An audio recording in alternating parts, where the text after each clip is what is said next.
Got some not top of the week for you. Start things off. Number 10, Major League Baseball. Bases jacked for Seattle. 2 outs. 3-0 is the count. They're down 2-0. Victor Robles is like, I'm going to catch Luis Gil sleeping, but Luis Gil is much like Chuck Norris. He doesn't sleep. Ooh. He waits for you to make a stupid decision, to which Victor Robles did and got thrown out. Julio Rodriguez, also a bad base running error for the Mariners. Number 9, Tulane taking on Oklahoma. That's Ethan Head.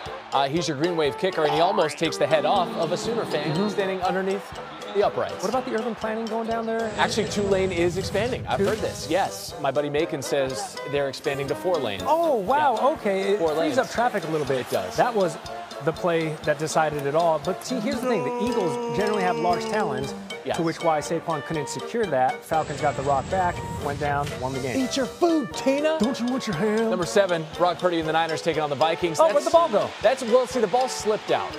And Brock Purdy has not made many mistakes in his young career, but that is Jihad Ward who comes up with a pick, the easiest pick, you would say, of his, and then do the dance.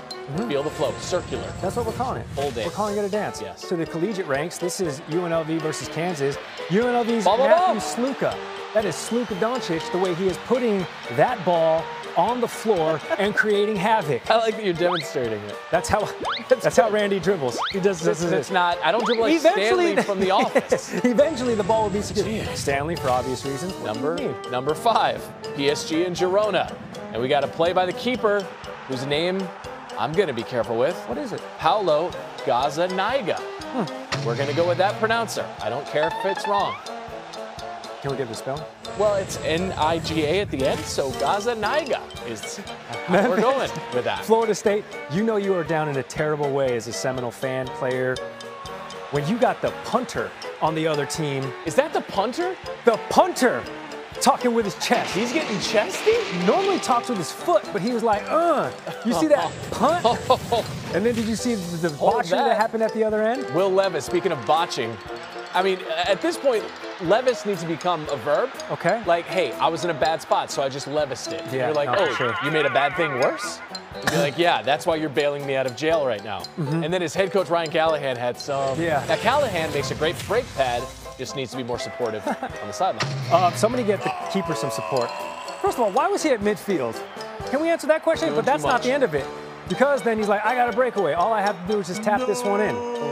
At least he didn't have the entirety of the goal to choose from. And the rest of his life to think about it. Number 1, it's the Packers. And center Josh Myers right there. Now, this is a pass play for Malik Willis, which in itself has produced some not top plays. But he hangs onto the ball, eventually makes his way out of bounds. The question is, why didn't you throw it? Here's why Josh Myers threw up on the football. What? I asked Malik why he didn't throw the ball on that 3rd down, and he told me that Josh threw up on the ball. I was like, that's the first time I've ever heard that. So we're saying Malik, not the only player with a